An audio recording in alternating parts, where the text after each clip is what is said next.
All right, everybody. I'm very pleased to welcome Candyce Denise to the Jeff Macolino Podcast. Candyce, how are you on this fine day?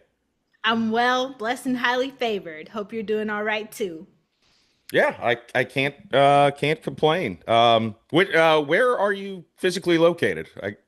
I am physically located in Winchester, California. All right. So yeah, I have no idea how. I said it's a beautiful day. It might not be. It might be really bad over there. It's perfect. It's like 90 degrees here, I think. Yeah. I'm in St. Petersburg, Florida, so it's always 90 degrees here. Love It it. Oh, it'll it be makes 90 degrees here in November. Gets a little crazy, but sticky is not good. yeah, sticky and wet. It's yeah, and I've been on an exercise kick, so I'm outside all the time. So I went from being lazy and super fat to and like showering like 3-4 times a week to being like showering like 3 times a day sometimes, and it's like, man, I need to My find a friend lives balance. in Florida. My friend lives in Florida and she's like, yeah, all I got to do if I want to lose weight is just take the trash out because she goes out and automatically starts sweating. Oh yeah. You can get dehydrated real quick going outside. Yeah. I don't know how that isn't a problem with me because I'm this is whiskey and it's 4 o'clock. Hey, I I feel you. It's only 107 here, so it's 5 o'clock somewhere. it's always 5 o'clock somewhere. I used to have when I worked in an office. I did used to have a post-it note where it was 5 o'clock at all times of the day. So it was good to have. It added a little more substance to the joke. Like it's 5 o'clock in Rio de Janeiro. I love it. So there goes my voice crack. Uh, uh, let's talk about you, obviously. Um, I wanted to, I guess, kind of start early because I mean, I read your bio and, something jumps out about being, a survivor of abortion and suicide attempts in and out of foster care. I know you also were at 2 years old, you were starting to perform. Um, Sounds like it was rough though in the Oh yeah. beginning, maybe even before it got started all the way. It Oh sounds my like. So God. I'll let you tell the story. I feel like my existence is like a paradox, you know? It's like I broke the rules. I wasn't planned. And then because I did survive, it's like, okay, people are like, well, I didn't want this kid, so we're just gonna do what we have to do, bare minimum. At least that's how I feel, you know, but my upbringing proved that I was right. No one wanted me. I always felt thrown away, but my music always was there for me. Like I poured everything into my music, and so I feel like that's how I'm able to be here because even in adulthood, like I left and joined the military right after high school. I thought like I would be scot free. Nope, because I didn't know how to live. So it's like I'm just going into the military, just woo woo, I'm grown, and then face some more trials and tribulations as an adult, but nothing that tarnished my character. Like I'm proud of myself because I never ended up in jail or strung out on drugs. I was homeless, but hey, sometimes you gotta hit rock bottom before you can be able to handle rising to the top. um but I look at everything in life as happening for me. So let me just be clear about that. So it's like I'm not a woe is me. I can tell my story all day long. And it's not that I'm complaining or a victim or anything. No, it just happened.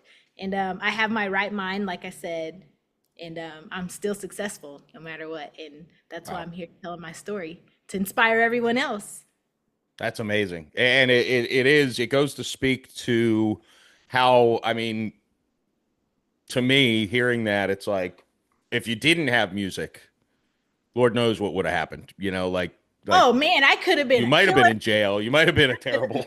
I'm serious. I could have been a killer. I could have been a drug dealer. I could have been strung out. Like you probably would have seen me walking around Orlando, like on the news eating bath salts or some shit, like who knows? Like by definition, I could have been any of those negative statistics that someone who has gone through complex trauma on top of trauma and like not having a lot of guidance and structure, like I could have ended up not even here. So for that, I'm just grateful. I don't know how I'm here. Divine protection, God, whatever you want to call it.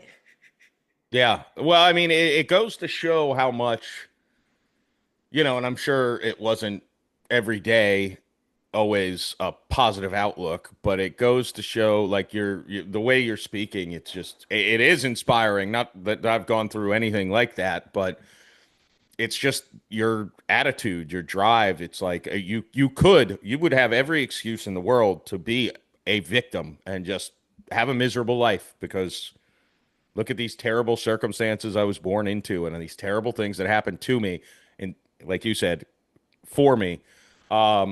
Yeah, it's God. I mean, I hope people, especially young people going through shit, hear that message from you because it is. I mean, you can't. No one can control what parents they're born to, what socioeconomic status what country they're even born in. Nobody can control any of that shit. They can only control what they're going to do today and tomorrow, and.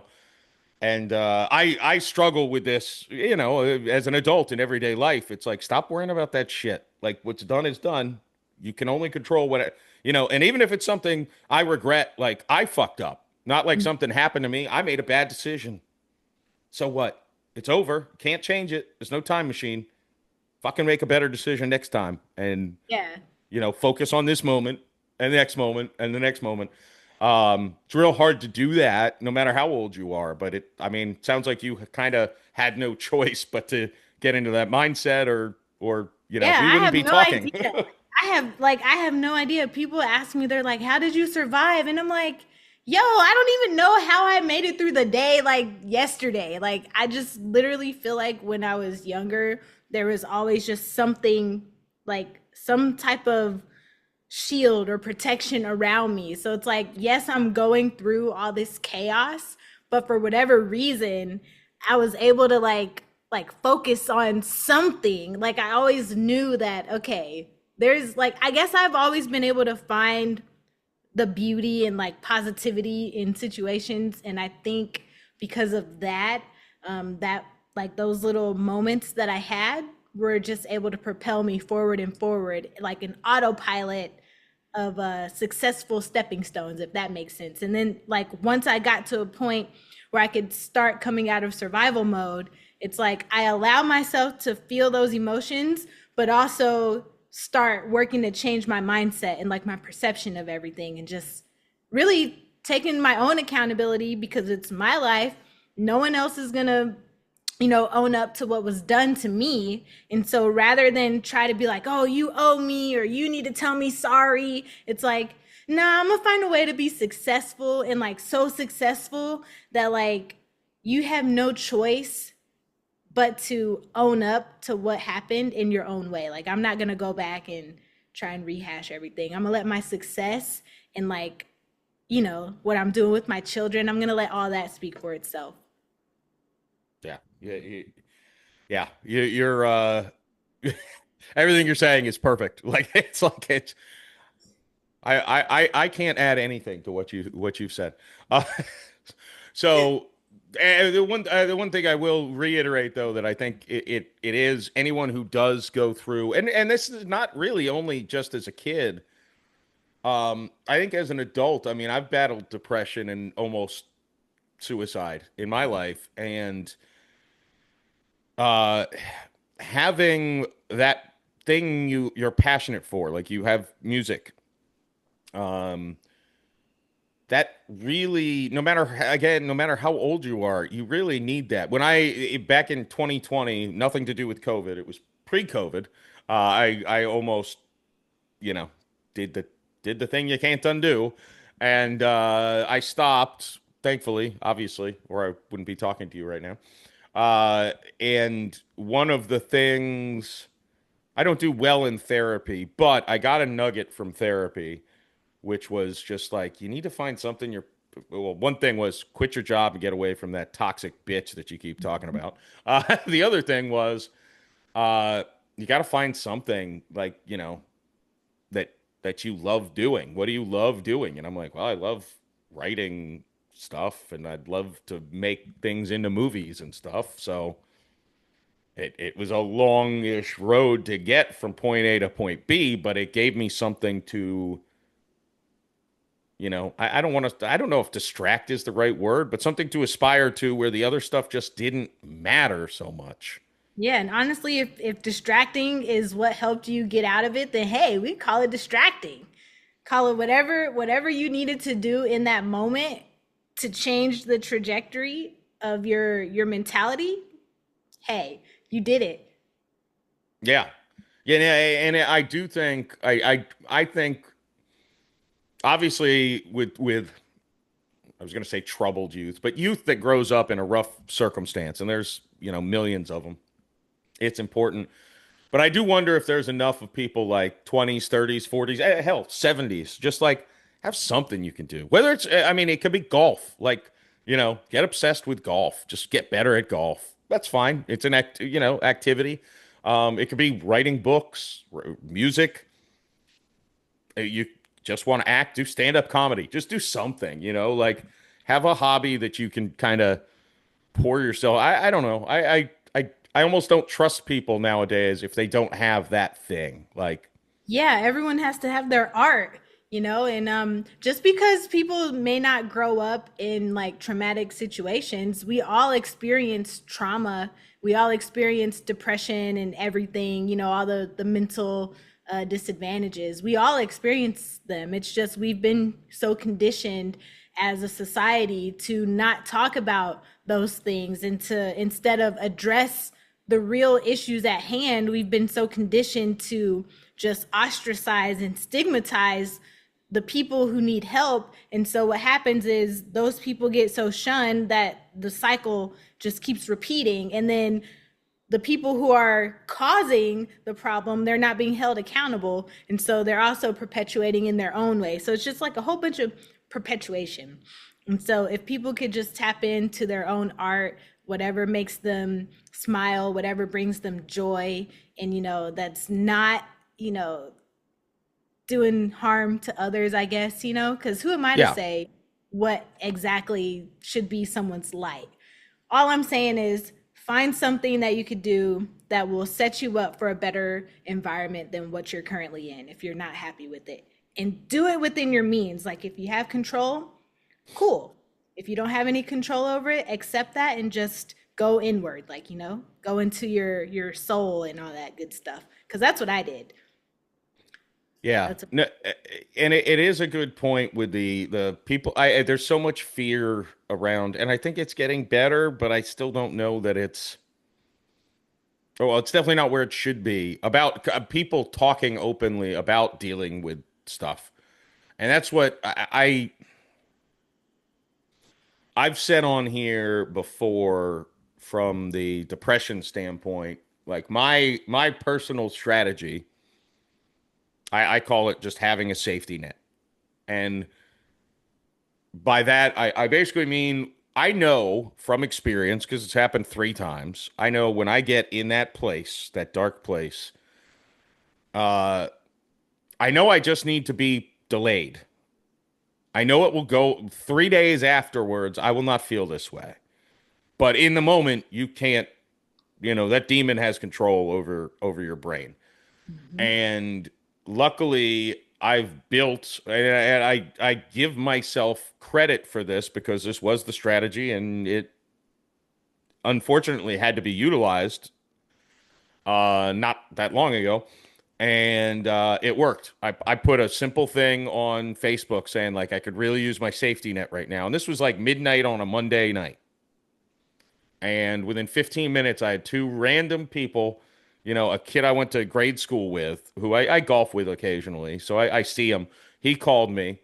And another guy who I've only met in person one time. We met through sports Zoom show that we did together for a while. Within 15 minutes, 2 people had called me and it just distract me from, you know, Yeah, the I get it. bad thing. And it worked. I'm still here. And that was like the testing the worst circumstances, midnight on a Tuesday.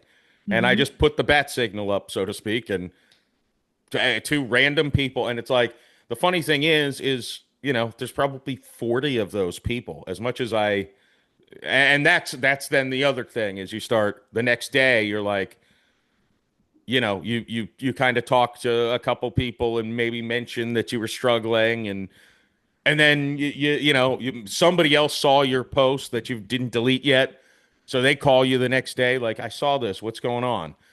And that almost gives you another thing of like, Jesus, there's a lot of people who'd be really angry right now if I had not called for my safety net. Um, because again, it's like I don't know. I think you've probably been in that place at a point in time or not. I don't know that the average person. I hope the average person hasn't. But it is a moment that there's. I look at it as like temporary insanity. Like Hmm. to me, it's like the one back in 2020 when I almost did it. I got a phone call from my mom because I sent kind of a cryptic text message uh, that something about I love you and blah blah blah, and it was a weird text to get in the middle of the day from me.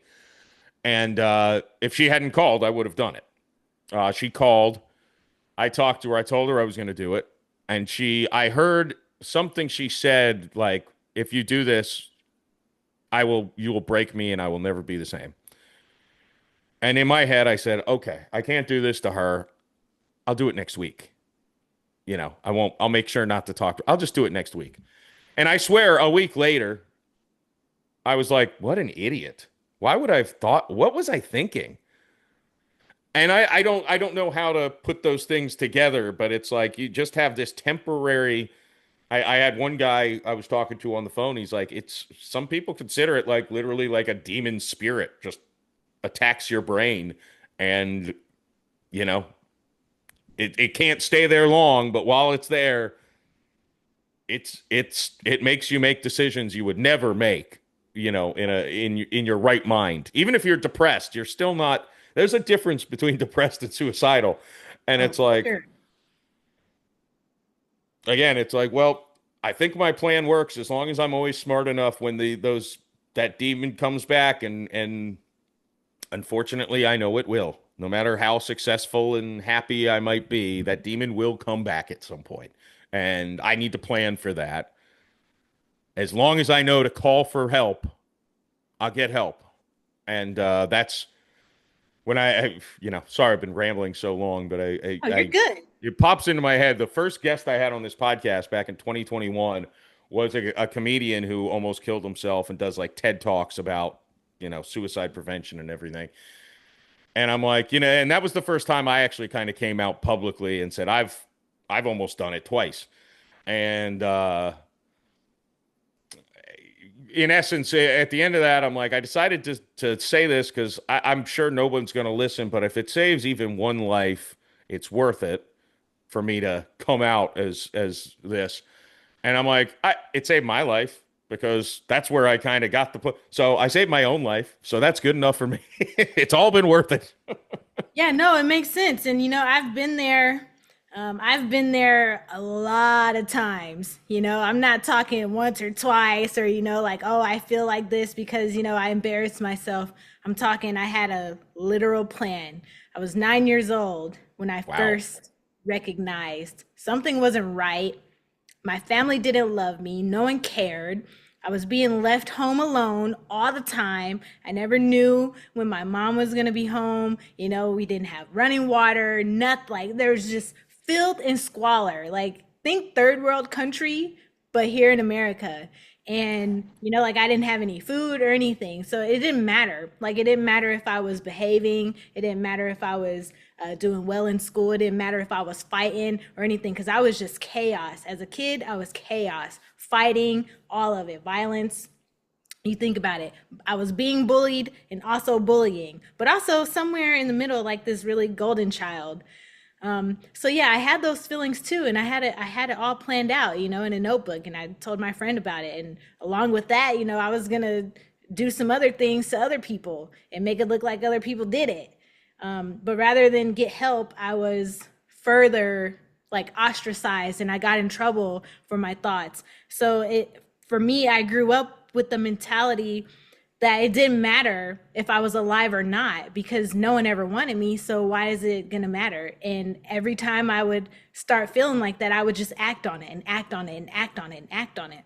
And then, one day, it's just like at this time, I had my kids. Like I have two kids now, and I still had those thoughts, and I tried to act on it, and obviously it didn't go through. But then that's when I started having my awakening moment, if you will. And I'm like, obviously I'm here for a reason. Like if all those other times were not successful, and if I've survived like all this other, like I've survived other faces of death, like being held at gunpoint, being held at knife point, being beat unconscious. So it's like I've survived all these faces and avenues of death. Why should I have the power to take my own life? Something is keeping me here, and it's up to me to figure out what that means. Like, why am I here? What is my purpose? Now I have two children. So if something were to happen to me, they would not have me. And I know that I'm the only person in this world who can give them the type of love and care and be the example that they need. Because a lot of people don't see like me, they don't think like me, and that's fine. So I started putting that into perspective, and then I started realizing that I'm a rare type of person. There aren't a lot of people like me that have lived to tell their stories of survival and still be full of so much life. Like I'm able to smile, I'm able to find joy. I don't have a criminal record, like I said, I'm not strung out on drugs. I've never compromised my integrity. And so for me, whenever I start feeling like that, I just remember that I am the reason why someone else didn't take their life. I'm the reason why someone else is inspired to, go try something new, or maybe, start beginning their own healing journey. And so that's really where I'm at with all this, because the thoughts, they don't stop. And rather than acknowledge like the darkness, I redirect, because that's, for me, I feel like that's the universe's way of saying, hey, you're not doing something in your life that you know that you should be doing. And this is why you're feeling like this, because you know that you're capable of much more. But rather than taking that leap of faith and becoming much more, you're letting all these intrusive thoughts in. So it's like, we need to just get you back on track, if that makes sense. Yeah. And it's really what I'm doing. Somebody's got to do it. Yeah. Yeah. No, it very much makes sense. And it is, you know, And it's uncomfortable, yeah, but but it needs to be normalized, because I'm not the only one. Everybody has those thoughts, regardless of their financial status, regardless of their outlook on life, regardless of what they've gone through. It doesn't matter. You could have all the money in the world and still, go do something to take your life. You could have no money in the world. You could have a nice balance. It doesn't matter. Everyone yeah, has the thoughts. So, yeah. And it's interesting. I was talking to somebody the other day, and I was saying how, excuse me, I forget if I was talking about an actor or a writer or somebody. And in essence, I was just the response back. I was talking about, I wonder how troubled this person is, And the response was, I'm pretty sure 75 to 80% of artists, be it music, movies, comedy, all authors, like 75 to 80% of artists, I think are. I think those are the people who go to those fields, are the people who have that darkness inside of them. And obviously, lots of them become rich and successful. Doesn't make that go away, like you said. It's the old cliche: money doesn't buy happiness. No, I actually, oddly enough, I to speak to that. This is so stupid. But since I started saying it, I need to say it. I had a what I called a nightmare, because so I had a dream that my movie, I have two movies that'll be coming out sometime soon, and that it blew up, and I was super rich, successful. I was getting money and offers and all this stuff, and the sad part, the part that like stung my soul and it just bothered me the whole next day was I was like, oh no, I'll never find true love because now I'm rich and famous and I'll never believe a woman loves me for me. I'll always think she only wants to be with me because I'm rich and famous. What a problem to have, right? And it's No, like, it's very valid. but yeah, it's like most people would not have that. I don't know. It's like it stung me, and I'm like, what a weird dream. Like it was like a great dream until like I got that pit in my stomach of like, oh no, it's like I want that feeling. I Not gonna get happen. that. I get that, and I'm like that to a degree as well. But that's why you love yourself the way that you would want someone else to love you, and that way, when you're meeting, doing whatever you're doing, you can filter out. You can filter out because you're already giving yourself that level of care and attention, and if they can't match what you're doing, or if they're not on that like growth, like matching you and stuff, then hey, maybe tell them, okay, this isn't gonna work. Yeah, See ya. Something. yeah. It's an interesting discussion. I actually had this yesterday with somebody, and I like I it's interesting. I was talking to that person about how much I hate myself, and she does somatic release, I think it's called. It's Hmm. but so and we were talking through, and I'm like, but here's the thing. Me, I've never loved myself, and hating myself often is my motivation to do things. Now, I would love to, I think, and I think it's almost each person needs to do what works to an extent, but I think hating yourself is a really tightrope that doesn't really work. I think it'd be better to definitely love myself. But my argument was like, yeah, but me hating myself is the reason I'm working out 3 hours a day now. Me hating myself is the reason I made movies. Um, I'm like, to me, I've never gotten to experience loving myself. But I'm like, I feel like I would lay in bed all day and just masturbate and watch movies and eat donuts if I loved myself. I'd be like, I have nothing to prove. I'm awesome. That's the thing. Have nothing to prove. You, because who is everyone else? They never walked your shoes. They're not doing what you're doing, and if they're not making more money than you, and if they're not trying to show you how to make more money or anything that's going to enhance you or anything like that, then fuck 'em. That's what I say. I never take advice from someone who's not doing either as well as me or better than me. Mm. Like, never. And they'll call me arrogant, they'll call me cocky, tell me I think I know everything, but you know what?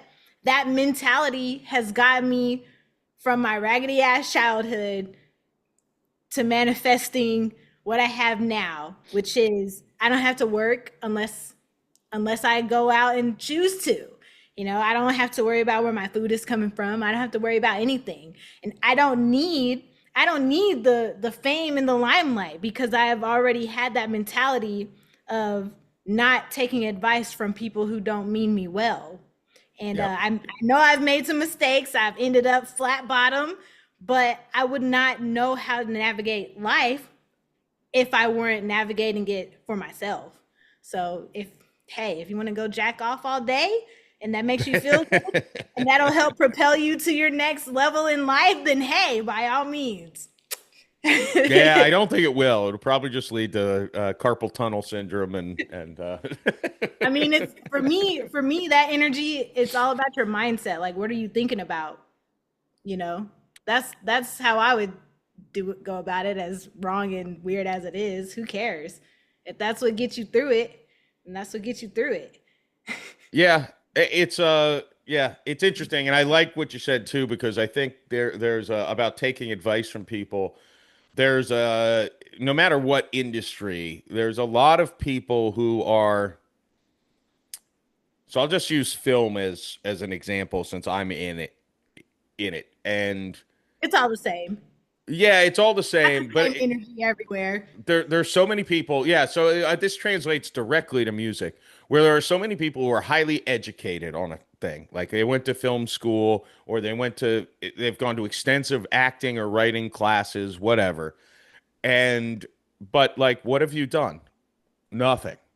Like, I have a bunch of scripts. Okay, have you made any? No. Have you tried selling any? No. Have you acted at all? No. Then why the fuck are you telling me what to do when I'm actually doing something? Like, I'm making a movie. I like is are my movies? They're low budget indie movies. They're not uh you know, they have limitations, sure. But it's like I'm gonna make the best movie I can make with the budget I have. Uh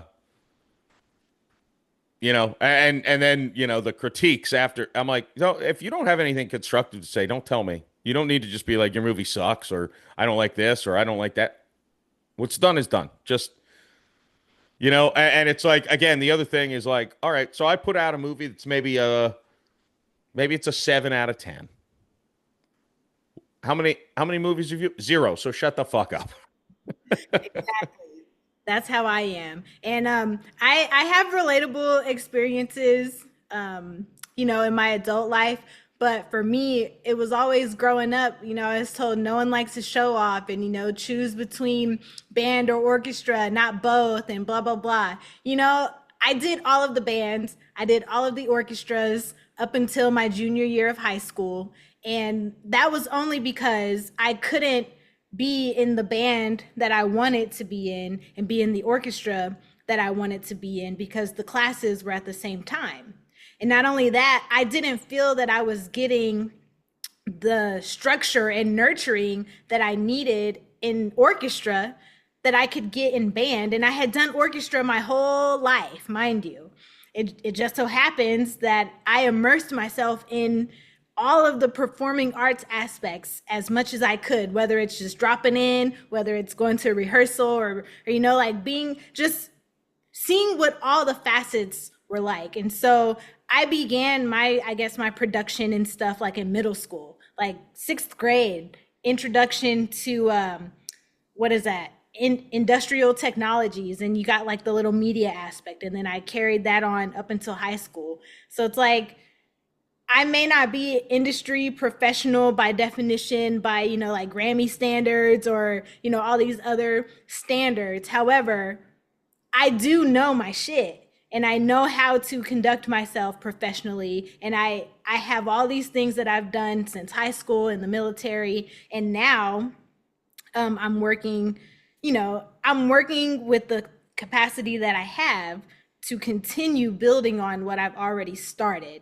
And my time will come, and trust and believe, when someone or something happens or they notice me and they're going to be like, wow, this is an asset. She's an asset. Like, I need her. And then boom, the limelight. Or because I have an agent, all it's going to take is one commercial, one modeling job, one booking, and that will set the trajectory. And then everyone who's ever talked shit about me, whether I know it or not, they're going to be like, oh, wow, she was not lying. She knows her stuff.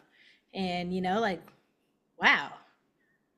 I Yeah. let my success do the talking. I don't care about what anyone else has to say. If you're not trying to build with me or be my mentor or a friend, or if you're not trying to like talk to me about anything, and all you have to do is just like let me know, and you're just running behind my back, I don't have anything to say to you. And it's no hard feelings. It's just I won't align myself with that energy.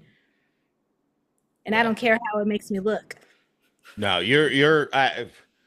I don't typically go into this during the podcast, but I do make sometimes judgments on people like they're a nice person, but they're not going to make it, or they're you know, Yeah, well, we all do. or what? No, We're human. you're just remember me 5 years from now when you're huge. Just come back on the show. Um, that's Likewise. yeah. I have no doubts you'll be successful because there's no other way it can go. The way I mean, just your mindset, your your upbringing, everything. It's like there's no other way it can go. You're destined to do it. And this is as someone who has not even heard your music, to be quite honest. Um, it's like it doesn't matter. I just know that your personality, your mindset. It's like yeah, it's because again, I do this the other way too, where I've talked to people who are like aspiring comedians or podcasters, and it's like it's not gonna happen. All right, Yeah, so we all do it. We all do it. For me, it's all about the energy. I cheer everybody on. I hope the best for everyone. Like I don't care how good your music is or how like I don't care. If you see yourself in that limelight, I see you in that limelight, no matter if I feel that way on the inside or not. It's the minute the energy towards me shifts, then everything else shifts. So it's like I will cheer you on. I'll be your hype girl. I could listen to your music, and if I'm hearing you sing and it sounds different than the track, I'm not going to be like, "Hey yo, that's trash. You suck. You need to find a new career." I'm going to appreciate the fact that they felt safe enough and vulnerable to share with me their work, and I'm going to give them something positive and then something that they could probably build on, but make it seem like it's not like attacking their ego or their work or whatever, and then go back with another praise. It's like a praise. It's some sort of acronym that I learned in the military, but it's like you give a praise, a critique, and then a praise kind of thing. So that way you're just keeping everything neutral. Like I take myself out of it.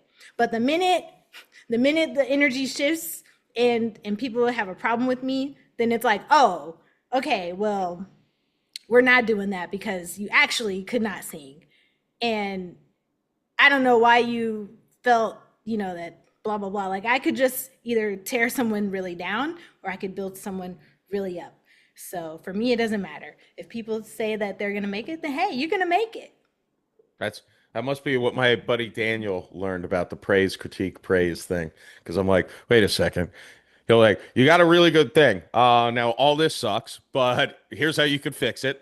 And you owe it to yourself because you got a great thing. And it's like, oh yeah. It's like, wait a second. He just said all of the bad things, but he started and ended. It's smart Yeah, though. and It works. I'm really a good person too. It's like all I want to do is build these like professional relationships and like just network and everything. And if we got a friendship going, that's cool and everything. But if I'm helping to build you up and then you turn around and steal from me, because that actually happened, and I didn't know that you had intentions on stealing from me, oh, then all your dirty laundry is gonna be aired. That's the toughest thing in it's very funny. I somebody brought very weird how much that the stealing from me because I very much tell people like my ideas.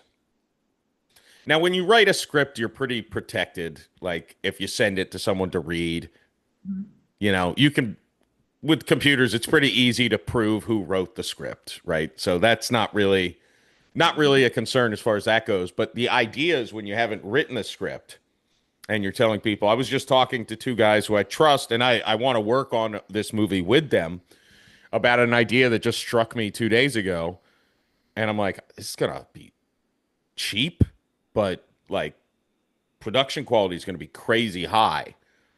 And like, I'm like, I think I just found like a brilliant way to make a really low budget movie that does not seem low budget at all. And, you know, Well, we can talk later, or maybe I need to talk to your agent. But you could actually easily play a role in it. Not that I have one specific in mind because it's not even remotely written.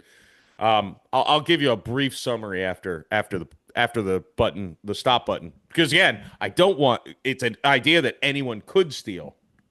Um, but it takes in this industry again, no matter what specific thing you're in, it takes unfortunately a lot of trust, and there is a lot of backstab. Luckily, I've never had it happen, not yet. But I hear I all the haven't had it time. happen on a professional level, but I had it happen on a level where, just helping out a friend that I risked my military career for, mind you. And Hmm. I was helping them play a festival. And I didn't even care about the money aspect. I just be doing shit because I have a good heart. And I know that a lot of times my energy could be what everyone else needs to help the other person look good. So, like, I like making everybody else look good because Hmm. I know that I look good when I want to look good. So it's like I'm just doing this because that's the type of person I am. And then, for whatever reason, the universe does its thing and it reveals like the true colors of people through a question, through a gesture, through an action, through a situation. It's like, oh, so we got paid and you were just gonna keep the money, and you know that I'm struggling. Like, I'm not telling you that I'm struggling, but I'm struggling because we're here struggling together, and I have kids, and you just withhold money from me. And then, it's like, you can keep it. Like, I'm not even mad. You can keep it, but keep my name out your mouth Yeah. and don't talk to me ever again because you know what I could be capable of if I wanted to be capable of it. So thank my children for my grace. Yeah. Yeah. Hey, you were a Marine, right? You could literally kill someone w- with I could, with your but bare hands, right? I could, I could, but like, I'm not about that life. I denounced letting rage and violence control me when I was probably like 13, 14. And it took me getting into my first actual fight. I was being a hard ass, bullying, and some girl stood up to me and she's like, "Oh, meet me in the bathroom." Like middle school fights, meet me in the bathroom. So it's like, okay, meet you in the bathroom. Yeah, I'm big and bad, but on the inside, I'm like, oh shit, I'm about to get my ass beat. Never been in an actual fight. Here we go. And it didn't matter. I was already in trouble if I did fight, if I didn't fight. So it didn't matter. And the girl got to talking stuff about my mom. So, like, we're fighting. And then she pushed me and then I blacked out. And like, I did some very horrible things. And I took a pin and I stabbed her in the face. Oh, And yeah, it was just hey, blackout rage. But you know what? My music saved me. It's like I realized people respond when I'm just like letting my talent shine, like when I'm just being creative. So I started doing my best to focus on and start really tapping into the things that I like, which martial arts, sports, music, art, and reading were my all-time faves. So I started just doing as much as I could to keep myself in those environments, no matter what was happening. If I had to run away to do it, I was going to run away to do it. But at least I'm running away and I'm being productive, not a hoodlum, because I could have ended up just gone so young. So, but yeah, yeah. And the thing is, and again, this is what I love about your story so much is you could have been, and everyone would have excused it. Like, that would, well, look at how she grew up. Of course and I love it because it's like, it's not an excuse. I mean, to me, again, someone who didn't grow up that way, I'm like, yeah, of course, yeah. What else would happen? And it's like, well, it's not an excuse. It's because Candace did it. yeah. And I understand that not everybody has capacity to really to see from that perspective. For me, I feel like because of everything that I may have experienced before I was born, like when a baby is in utero, they're picking up, their nerves are so much more sensitive. They're developing, growing, and all this other stuff. And I feel like because of all the stimulation that I was receiving through my mom, because mind you, she was a kid when she had me, like literally 12, going Oh on my 13. God. Yep, 12 going on 13 when she had me. And she has her own story. So I can only imagine the crap she was going through while being pregnant. You know, Oof. so I feel like my brain was just like so stimulated that it shattered my perception or whatever. I call it kaleidoscope vision. For whatever reason, I feel like I can see one focal scenario, one situation, but it's like I can see all these other facets of the same scenario just happening slightly different. And I feel like because of my trauma, I developed some sort of like pattern recognition Mm. vision or whatever. So that's really the only reason why I have compassion for people that can't figure it out. And I don't necessarily say like, if I can do it, then you can do it, because it's, it kind of makes it seem like I'm making myself look better than people. It's just, I understand that not everybody has that type of perception Right. or vision gift or something like that. Like, Yeah, there are gifted people. Like, I mean, that is the. I and you obviously are. thank you. I I mean, but just there know that are. everyone has strength. Like everyone has, I feel like everyone has an inner voice, an inner light, an inner guidance, like something that if they just focus, like whatever they need to do to like make that little tiny piece of good shine, then their life is going to be fine because they're focusing on that little tiny piece of good. Yeah, there's a level of intelligence that again. I mean, it's so funny because just yesterday I was talking to someone else about this, and I'm like, wow, I'm contradicting everything I said yesterday. But like, you're obviously very intelligent and you have the ability, your brain has the ability to. But like, I was talking about a friend of mine, and I'm like, I'm so jealous of him because he's so dumb that like he doesn't have existential dread.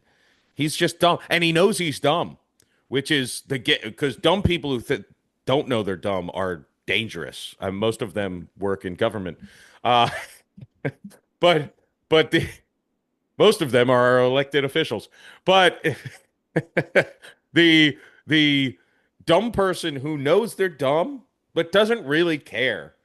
I'm like so jealous of him. I'm like, it must be so nice. Like it's like being a kid.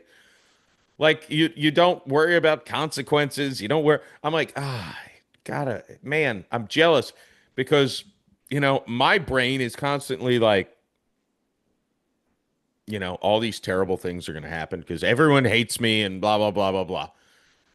And his brain's like, ha ha, boobs. Ha ha. It's like, That's my mentality too, though. Honestly, it's like I'm logically, like I'm a logical thinker, but at the same time, I'm like, okay, I'm an adult. There technically aren't any rules, so it's like, what happens? I like to challenge myself. What happens if I allow myself to experience this? And that's where I'm at now. Like, what happens if I invest in myself? Like, what would happen if yeah, I allow myself to start getting access to everything else that everyone else has in life? Because if they have it, shit, I deserve it too. yeah.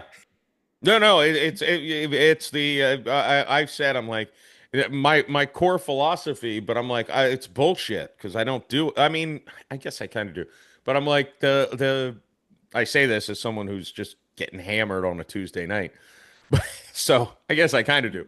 But it's like I'm like the if everyone just had the two things, the non-aggression principle, which is kind of something you said earlier, do whatever you want as long as you're not hurting other people.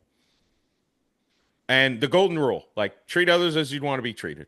Like the world would be perfect if everyone just had those two. Don't hurt other people. Do whatever you want. Just don't hurt other people. And treat other people with kind, treat other people the way you want to be treated. And that's it. We don't need any other laws. Like, don't steal. Well, of course you don't steal. That hurts other people and you don't want to be stolen from. That's it. But no, my brain is always like everyone hates me. Everyone's talking shit about me.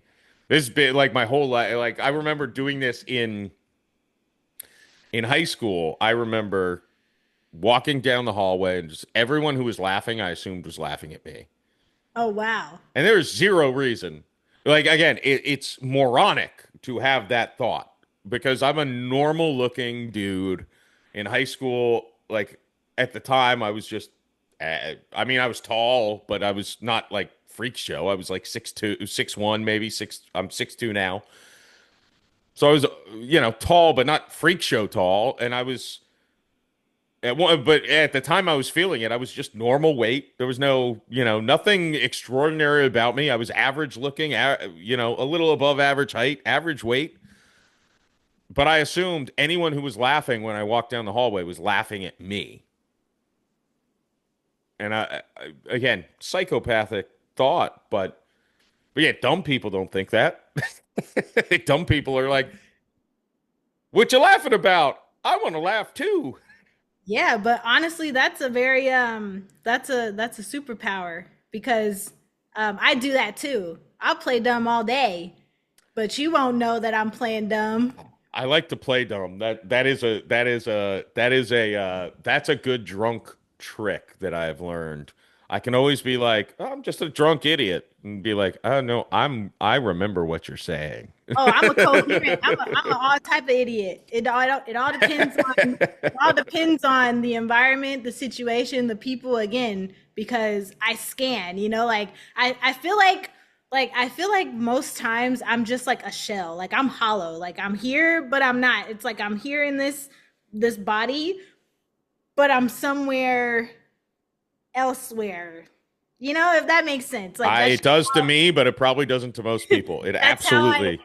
that's how I felt my whole entire life. And my thing is this: if people are laughing at me, if people are talking about me, that's all.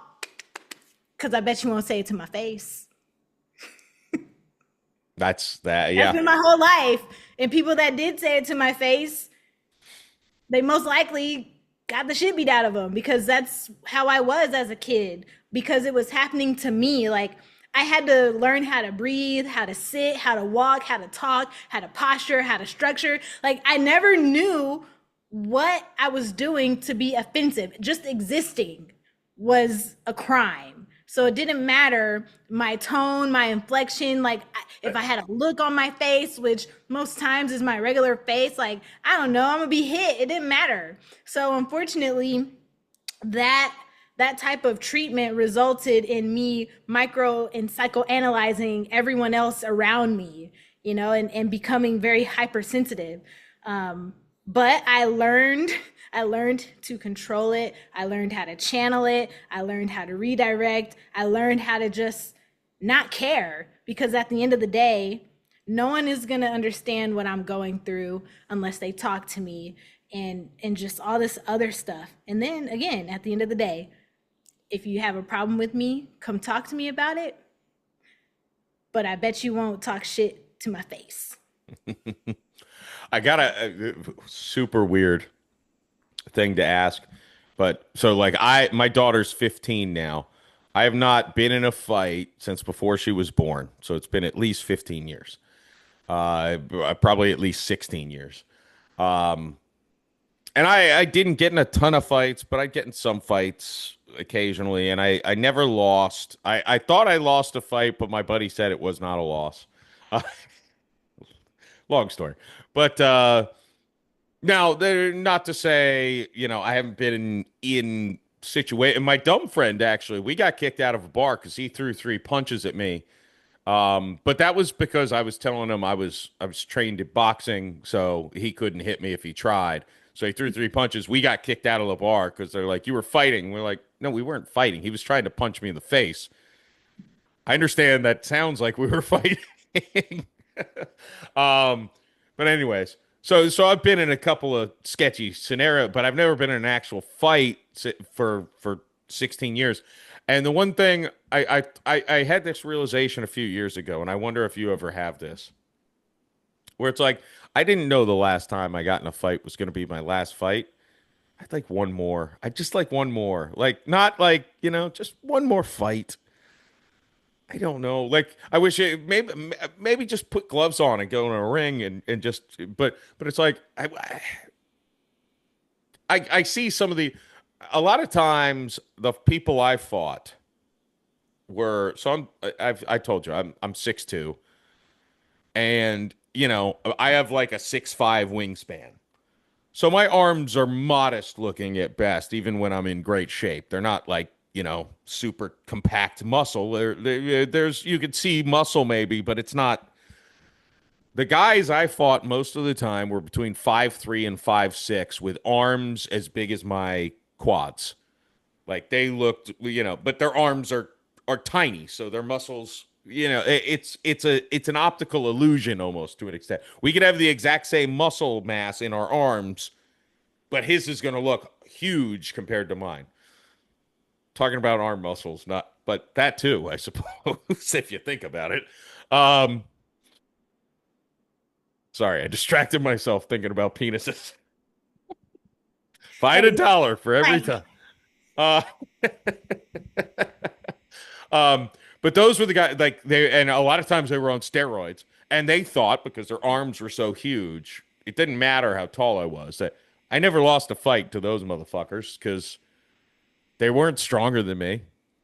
They didn't have the reach. They couldn't hit me if I did this. And I'm like, but see, I wish I knew my last fight was my last fight, because just give me closure. Do you, again, yeah, so this is the stupidest thing. I don't usually walk around, like wondering if I'm gonna get into a fight. It's more of, again, I'm usually just taking in my surroundings and just reading people, just scanning them, making eye contact. If I feel someone looking at me, I'm gonna acknowledge, hey, like give a wave, cordial, and everything. If I'm minding my business and someone starts pestering me, I'm gonna try to, first of all, ignore them. But if I can't ignore them, I'm gonna use my words. Then I'm gonna use my big girl words. And then I'm gonna use my, okay, now I'm in your face confronting you on, like things that you're saying you're gonna do to me kind of words. And I'm gonna stand there until you decide what you're gonna do. And Yeah. then I'm gonna go on about my day. But I don't, like I'm not really, I don't go around looking for fights. No, no, I don't either. I just, Yeah. For me, the energy finds me. Like, for example, one day I was minding my business, eating my lunch, eating a cheeseburger and fries on FaceTime with my partner, with my spouse, my man, clearly minding my business. Someone comes in and they're like, oh, hey, you mind if I buy you a burger? I have a full spread. I already got a burger, I'm bitch. mid conversation, like, and I wasn't at this point. It's just chatting. I said, no, I'm okay, thank you. Oh, you look like you could really use a burger, though. Okay, and this is LA, okay, Hollywood Boulevard. So I'm thinking, okay, he must not understand. I said, do I look like I'm homeless to you? I don't need a burger. And I got one right in front of me. Something like something, and then it just turned into like I'm trying to mind my business. I'm on the phone with my man, and I had to, babe, hold on, like it's like I gotta handle this or whatever. And the guy, he's like, oh, I'll kill you where you sit or something. And so I got up and I said, do it, bitch, just started cussing him out. I'm in his face, and then I started going into detail. I said, you don't know shit about me. I'm a veteran. I'm this, and like I come from a very, very violent background. Like my dad has violence, my mom has violence, my grandma like my teachers saw my last name and would ask me, "Are you related to so and so?" Because my reputation superseded me.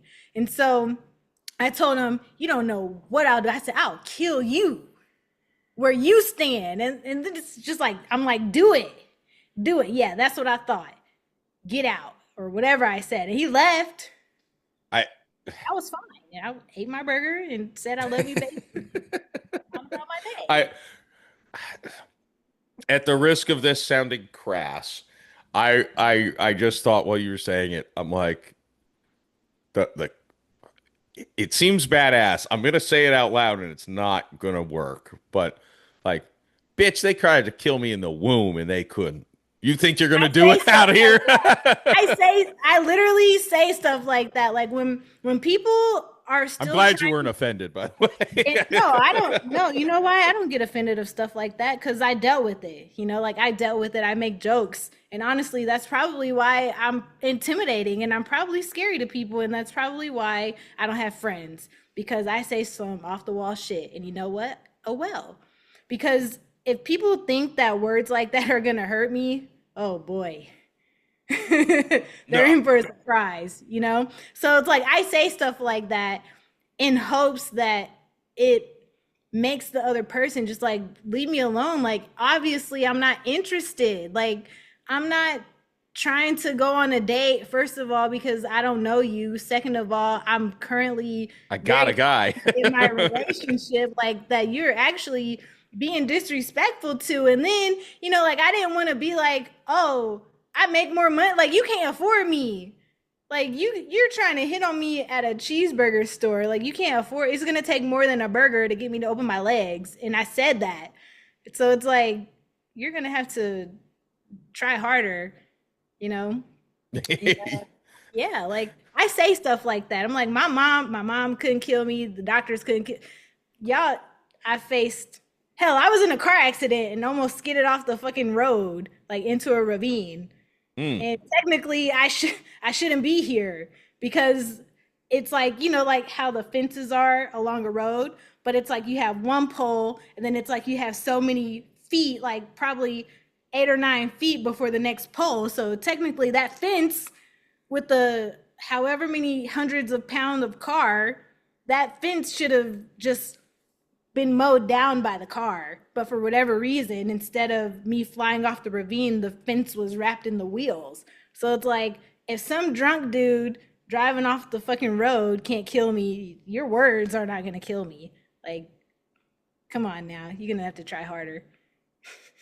yeah. No, there's a reason, I think. This is where I like to believe in God, whatever you want to call it, but like there's a reason you're alive when you've had so many times you shouldn't be. Yep. Uh the one thing we haven't talked about this whole podcast will be the last thing I ask you about. What do you have upcoming as far as things people can listen to, and also where can people follow you on social media, all that stuff? I can't like, by the way, Candace, this has been such a great conversation. I just was like, we've been an hour and we really haven't talked. I mean, we've talked about music, but not I like can be unhinged. no. I'm like I feel like our minds work very similarly in a lot of ways, which is fun to me because it's like just different upbringings, different places we were born. I mean, same country, but but Yeah, like, yeah, it's like, yeah, there is the thing you were saying about feeling like you're a hollow shell and your brain's just out there scanning everything. It's like, I don't think most people will get that. I do, nope. but I Because it's don't not think common. most people be like, what the fuck are they talking about? And I'm like, yeah, no, I know exactly what you're talking about. Um, so yeah, no, this has been awesome. So, anyways, I asked you a question, then I interrupted you with my own idiotic ramblings. You're fine. Um, So people can find me on Instagram mostly, or TikTok, or Facebook.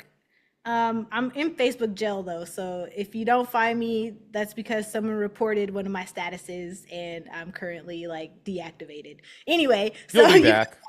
you can find me on all the social medias under the name Candice. That's Candyce, Denise, Denise _ You can find me on Spotify under the name Music, Muzikcal.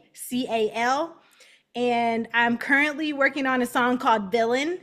And basically, that is my musical affirmation of saying, I am going to share my story. I'm going to speak my truth. I'm going to do whatever I feel like doing in life because I owe it to myself.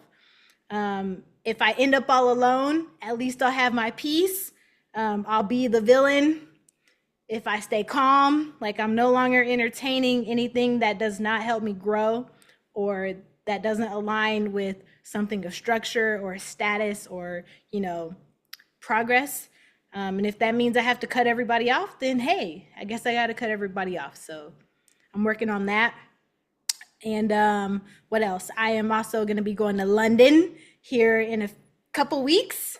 Yeah, a couple weeks for an international music summit where I'll be playing clarinet because that's what I'm making history on. I'm making history as a clarinet player in the secular music field, something other than traditional classical and jazz music. I'm fusing it with hip hop and just doing this. Really, I'm fusing it with everything. Anything that has a beat, you're probably going to hear me remix it or something. Wow. Okay. I'm excited to hear stuff. And there you go. There's our Instagram. No, you can't see it. It's you just gained a follower. Um, Candice, this has been awesome. I'll put all the links in the show notes, everyone. Thanks again for coming on. This has been I don't care if people like the this conversation we had. I think they will, but I liked it a lot. I'm like, this is what I needed today. So thank you very much, Candice. I appreciate it. I appreciate you too, and I'm happy that I could bring a little bit of light to your world, and I hope to have brought light to everyone else's world. And don't be afraid to talk your shit. Words to live by. Thanks again. Thank you.